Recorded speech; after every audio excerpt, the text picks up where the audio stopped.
नमस्कार जी, हमारे साथ हैं व्यापार मंडल गोविंदपुरी के अध्यक्ष धर्मेंद्र चौधरी जी। धर्मेंद्र जी नमस्कार, हमारे चैनल पर आपका स्वागत है। हम जानना नमस्कार जी। चाहते हैं कि अभी ये जैसे देश में माहौल चल रहा है, तनाव की स्थिति है पड़ोसी देश के साथ में, तो इस पे आप क्या कहना चाहेंगे? देखिए नवनीत जी, वास्तव में अभी हमारे भारतवर्ष में एक तनाव का माहौल बना हुआ है। पाकिस्तान से युद्ध चल रहा था अभी, जो विराम हो गया, युद्ध विराम हो चुका है। इस विषय में मैं कहना चाहता हूं कि जो हमारे 26 नागरिकों की हत्या की थी पाकिस्तान के आतंकवादियों ने, तो उस पर हमारे मोदी जी ने, प्रधानमंत्री मोदी जी ने बहुत बढ़िया काम किया। एक योजना बनाई, अभियान बनाया, और उसके तहत जो आतंकवादी थे सिर्फ उन्हें ही टारगेट करते हुए उनका वध किया गया। लेकिन इस विषय में मेरा मोदी जी से कहना है कि अभी सही तरीके से पाकिस्तानियों का इलाज नहीं किया गया है। मैं जानता हूं और मानता भी हूं कि युद्ध किसी भी समस्या का हल नहीं है, लेकिन फिर भी अभी मोदी जी ने इंजेक्शन लगाया है, थोड़ा सा रिलीफ दिया है उन्हें, इलाज नहीं हुआ है। इलाज पूर्णतया करना ही पड़ेगा मोदी जी को, आज नहीं तो कल। दूसरी बात, नवनीत जी, आपके चैनल के माध्यम से कह देना चाहता हूं कि जो मोदी जी ने, हमारे मोदी जी ने पूर्ण विराम युद्ध को नहीं दिया है। पाकिस्तान वालों ने हिम्मत हार गए। हिम्मत हारने के बाद उन्होंने कहा है कि युद्ध को विराम दिया जाए। मैं मोदी जी से निवेदन करता हूं कि जब हमारे युवा हैं, भारतवर्ष के युवा हैं, अगर वो तन मन धन से समर्पित होना चाहते हैं, भारतवर्ष के प्रति समर्पित होना चाहते हैं, तो हमारे मोदी जी को भी पीछे नहीं हटना चाहिए। सबसे पहले जो हमारा पीओके है वो रिटर्न लेना चाहिए, क्योंकि वो हमारा भारतवर्ष का हिस्सा है। उसके बाद जो हमने इन्हें दान में दिया है, भीख में दिया है पाकिस्तानियों को, जो हमारा एक पाकिस्तान नाम से ये लोग रह रहे हैं, उसके बाद नज़र उस पर होनी चाहिए हमारी मोदी जी की, और युद्ध की प्रक्रिया से या शांति प्रक्रिया से उसे वापस लेना चाहिए। ये मेरा कहना है जी। हमारे साथ मौजूद हैं पवन चौधरी जी, जो कि उपाध्यक्ष हैं व्यापार मंडल के गोविंदपुरी के।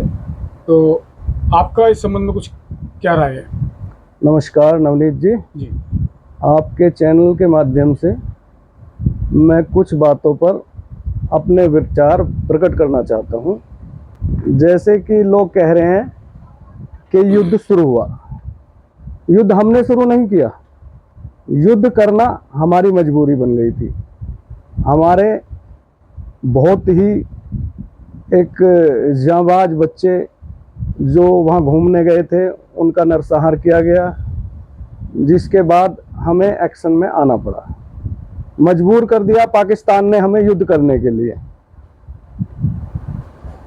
उसके बाद हमने आतंकवाद पर जो गहरी चोट पाकिस्तान को पहुंचाई, पाकिस्तान ने अपनी बेइज्जती समझते हुए हम पर अटैक करने की कोशिश की, जिसका हमने माकूल जवाब दिया और उसके घर में घुस के उसे मारा।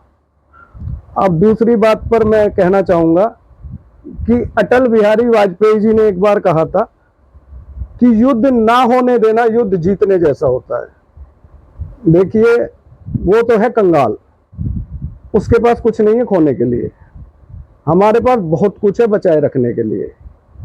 ना हम उसके परमाणु से डरते हैं, ना हम उसकी ताकत से डरते हैं। लेकिन आपने देखा होगा, क्षमा परमो धर्म है।